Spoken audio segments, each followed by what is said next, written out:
Voilà, c'est de la vraie pédagogie que vous venez de découvrir. C'est tout simplement un film qui a été réalisé par des jeunes d'Ilzac sur la prévention des pétards pour éviter de se blesser. On va détailler cela avec vous, mon capitaine. Vous êtes aussi un peu la cheville ouvrière avec ces jeunes de ce film-là.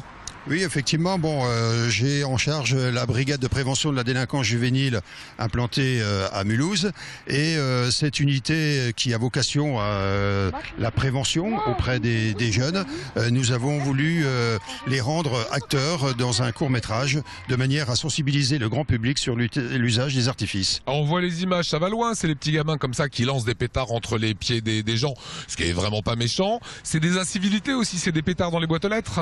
Oui, tout à fait. Non seulement ce sont des incivilités, comme vous le disiez, avec des jets de pétards dans les boîtes aux lettres, mais c'est également des nuisances sonores auprès des voisins, notamment des personnes âgées qui ne peuvent dormir et qui dérangent tout le monde, et surtout qui font peur à tout le monde.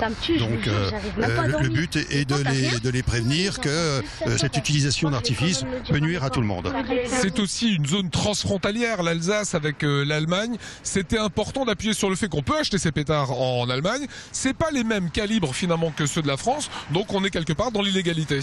Tout à fait. Alors maintenant, il est vrai que les citoyens français se doivent de se renseigner sur la législation française de manière à ne pas acheter de tels produits en Allemagne, au risque de se voir confisquer le matériel et d'encourir des sanctions pénales, à savoir une amende et en cas de récidive, peut-être une peine d'emprisonnement. La scène que l'on découvre où le gamin se blesse, alors j'espère pour lui que c'est pas grave, en tout cas c'est que du cinéma. Est-ce que c'est une situation qui arrive fréquemment? Oui, tout à fait. Nous avons voulu placer ces jeunes dans la configuration réelle de ce qui arrive tous les jours, notamment chez les jeunes qui méconnaissent les règles d'emploi des artifices et qui peuvent se brûler, mais qui peuvent se blesser gravement, pouvant aller jusqu'à l'amputation d'un membre. On parle de jeunes, mais il y a également des adultes qui, au gré de l'utilisation de ces artifices, peuvent se blesser gravement. Oui, ou avoir des acouphènes, le pétard qui a sauté près de l'oreille, quoi.